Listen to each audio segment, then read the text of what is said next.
Dan Illman, Mike Beer, Sunday's feature race at Del Mar is the 8th. Let's take a peek at the field for the Cary Grant Stakes. We're going 7 furlongs, $100,000 is the purse.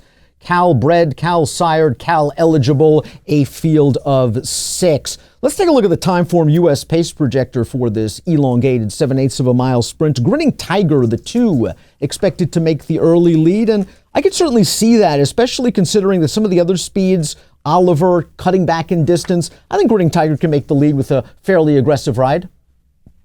I do too. To me, the other main speed in the race I thought was maybe the 3 Fashionably Fast, but that horse seems perfectly comfortable tracking a pace. The number 1 Ultimate Bango is a horse that attracts Mike Smith for this outing. He has competed mostly on turf throughout his career with a fair amount of success. He's only raced once on his dirt. That was the career debut way back in March of 2018. He was far from embarrassed in that race, and I'm sure he's a different horse now than he was back then. Yeah. The big question, though, is surface. Is he as good on the dirt as he is on the turf? Because if he is, he fits this race like a glove.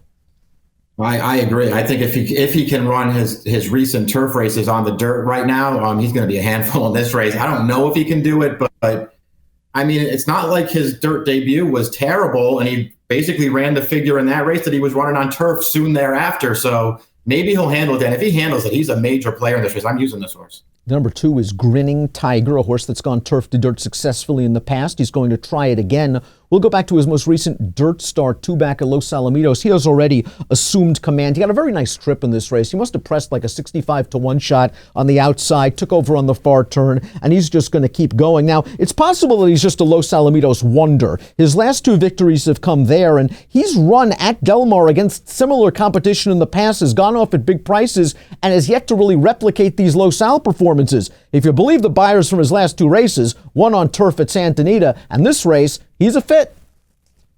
Yeah, agreed. His last 2 races are certainly the best he's run. He looked really good winning that race. I thought about that Los Al connection you brought up, where his last 2 dirt wins are. I don't know how much stock I put in it, but there's something to consider there because his 2 races at Del Mar weren't nearly as good.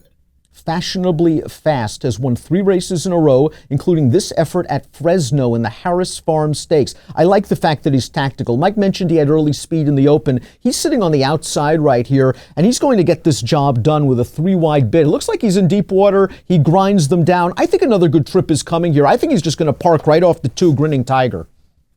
Yeah, I like his running style for this race because he has speed, but he looks like he's perfectly happy to just sit a little bit and then make a run. He was very game to win that race, a long stretch duel, and he prevailed. This horse comes in good form in here. He's got to get to 7, but I think he'll get it. Shades of Victory is a horse with a little bit of back class. He won the E.B. Johnston Stakes in 2018 at 80-1 odds, and I actually like him cutting back from the mile to 7 furlongs here. I just wonder if he's in form. His most recent races have simply been dismal. Yeah, I just don't like his recent form. And to me, it makes him hard to take in this race, but you're right that he has back races that would give him a look. Big drop in class, Mike, for Oliver, who had a 2-race mini win streak snapped against Better in the Comet to the Top Stakes. Listen, mid-court, 235 leading score. Those horses are running in the Native Diver at Del Mar on Saturday. That's a graded stakes race. Oliver was up close to the pace. He just couldn't keep up with the pace setter leading score that day, and he tired. He's back in with Calbreds, and I do think the 7 is good for him.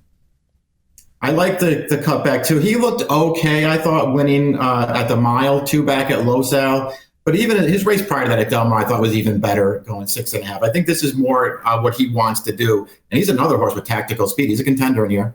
Rick's Dream won off the claim 2 starts back at Santa Anita. That was for an entry-level Calbred and non-winners of 1 other than, and he just didn't have anything last time out. He does have a little bit of speed, but that last race was really disappointing. Yeah, he was very bad last time. We'll see if he can turn it around in here. He's probably going to need to run the best race of his life to beat this field. Let's take a look at our top selections for the Cary Grant Stakes, the feature race at Del Mar. You're going with Fashionably Fast. Again, he probably works out a good trip. Yeah, I thought he'd be up close, sitting up there, probably tracking the lead. And I just really like his recent form, Dan. I think this horse comes in here the right way. I'm hoping Grinning Tiger can get right to the front, just like the pace projector, and he thinks he's at Los Al instead of at Del Mar because that's where his best races have come. But I think if he gets to the lead, he can be tough in here. 2-3-5-1 for me, 3-1-5-2 for Mike. It's the Cary Grant Stakes. It's your feature at Del Mar on Sunday. It has a post time, or an approximate one, of 4 o'clock Pacific. Good luck.